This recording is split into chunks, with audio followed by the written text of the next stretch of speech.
ज्या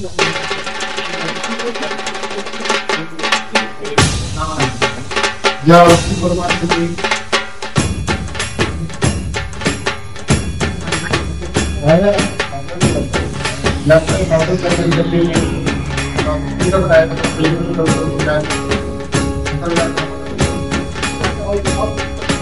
बीज जसे अंकुरते मनी कल्पना येते व्याकुळ हात तिळते फुटे गलबलते अंतराळात मनाच्या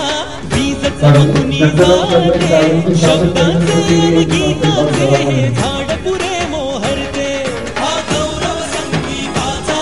हा गौरव कवी मनाचा हे हृदय पुष्कर सुखाच्या चरणी अर्पण करणाऱ्याचा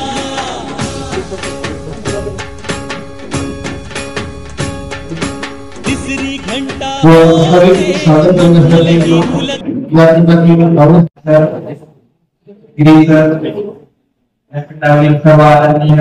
मान्यवर प्रत्येक नागरिकांवर शेतकरी बंधूंनी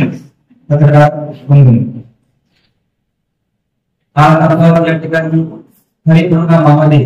जे आपण नियोजन करणार आहोत प्रत्येक हंगामात शेतकऱ्यांसाठी खूप महत्त्वाचा आहे क्षेत्रामध्ये वाढ करत आहोत त्या आपण भोजन मोजमापनाची कामं करत आहोत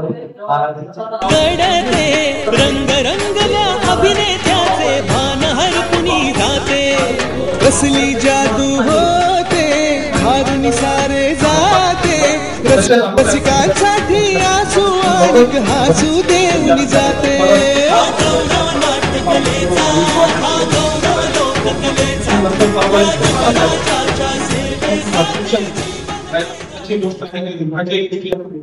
भरपूर शेतकऱ्यांचे परिवर्तन झालेले आहे. आज तुमच्या रिसोड तालुक्यात 300-350% आणि फक्त 4 लाईन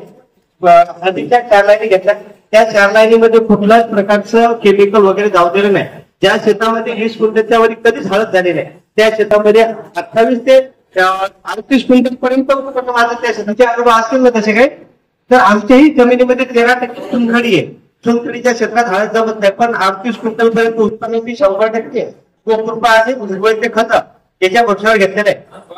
आता म्हणजे शेताचा प्लॉट तरी म्हणता कापसाचाही प्लॉट आपल्या भागात जमत नाही यावर कापसाचा प्लॉट पाहिजे चांगल्या पद्धतीचा होता. आपल्यामध्ये उपस्थित झालेल्या नाशिक मॅडम तहसीलदार मॅडम VC असल्यामुळे गेल्या संतोष गिरी सर निवृत्ती सर अनुभव कृषी अधिकारी माझ्या आधी निवृत्ती सरांचं अनुभव आपण सगळ्यांनी ऐकलं आलो तेव्हा सरकारचं प्रेझेंटेशन झालं. आपल्या सगळ्यांची सूचना वसंतरामा असतील आमचे भैया असतील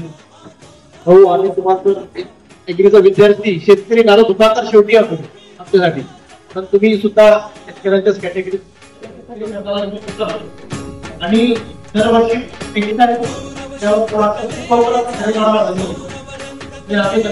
याचा रिझल्ट आपल्या वेळेस